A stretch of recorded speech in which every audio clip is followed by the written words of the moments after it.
John Entwistle is the head of the International Federation of Red Cross and Red Crescent Society's delegation to Palestine. Is now joining us from Ramallah. Mr. John, welcome to WION The World is One. Good afternoon, Eric. Thank you for giving me the time. Now, there is panic at the Al-Shifa hospital as we speak because doctors inside say they have been given an hour to evacuate. What's your plea as the Red Cross or even the Red Crescent to the Israeli government?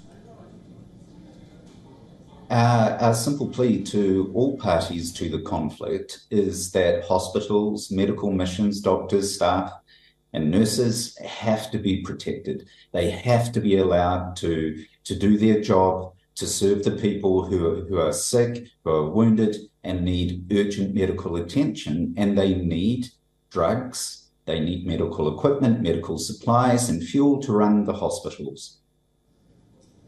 Mr. John, where are they supposed to go? Because now they've been given this ultimatum to leave the hospital, especially the critical patients.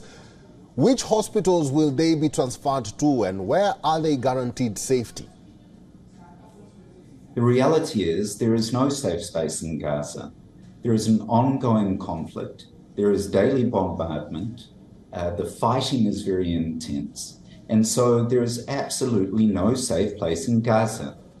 Patients, doctors should be allowed to remain in hospitals, be given the resources that they need to treat patients and be given the protection that they can remain safe in those hospitals to do the job that they need to do.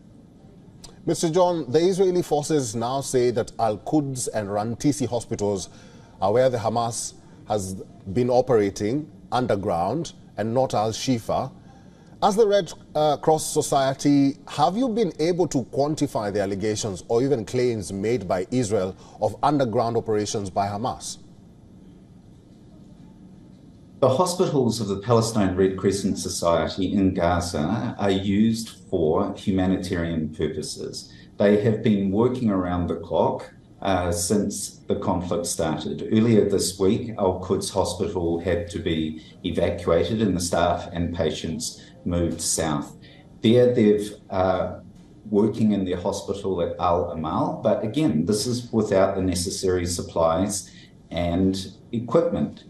Hospitals should be left and protected for doctors and nurses to be able to do the job that they need to do. No military operations from any party to the conflict should ever be undertaken in a hospital.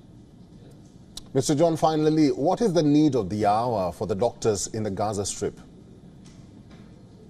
Fuel.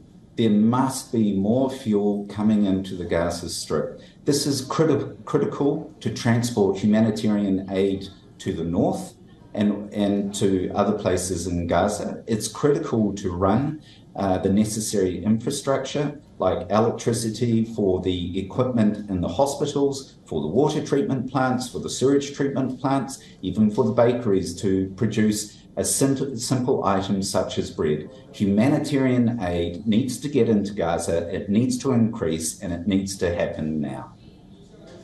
Mr. John, I know I say it finally, but just a quick one from you. Now that this order has been given by the Israeli troops to the Al-Shifa hospital to evacuate, what will you tell them, the troops, at this hour? To all parties of the conflict, hospitals, medical missions, staff and volunteers must be protected. I've been talking to John Entwistle, is the head of the International Federation of Red Cross and Red Crescent Society's delegation to Palestine. Mr. John, thank you very much for talking to us today. Thank you. WION is now available in your country. Download the app now and get all the news on the move.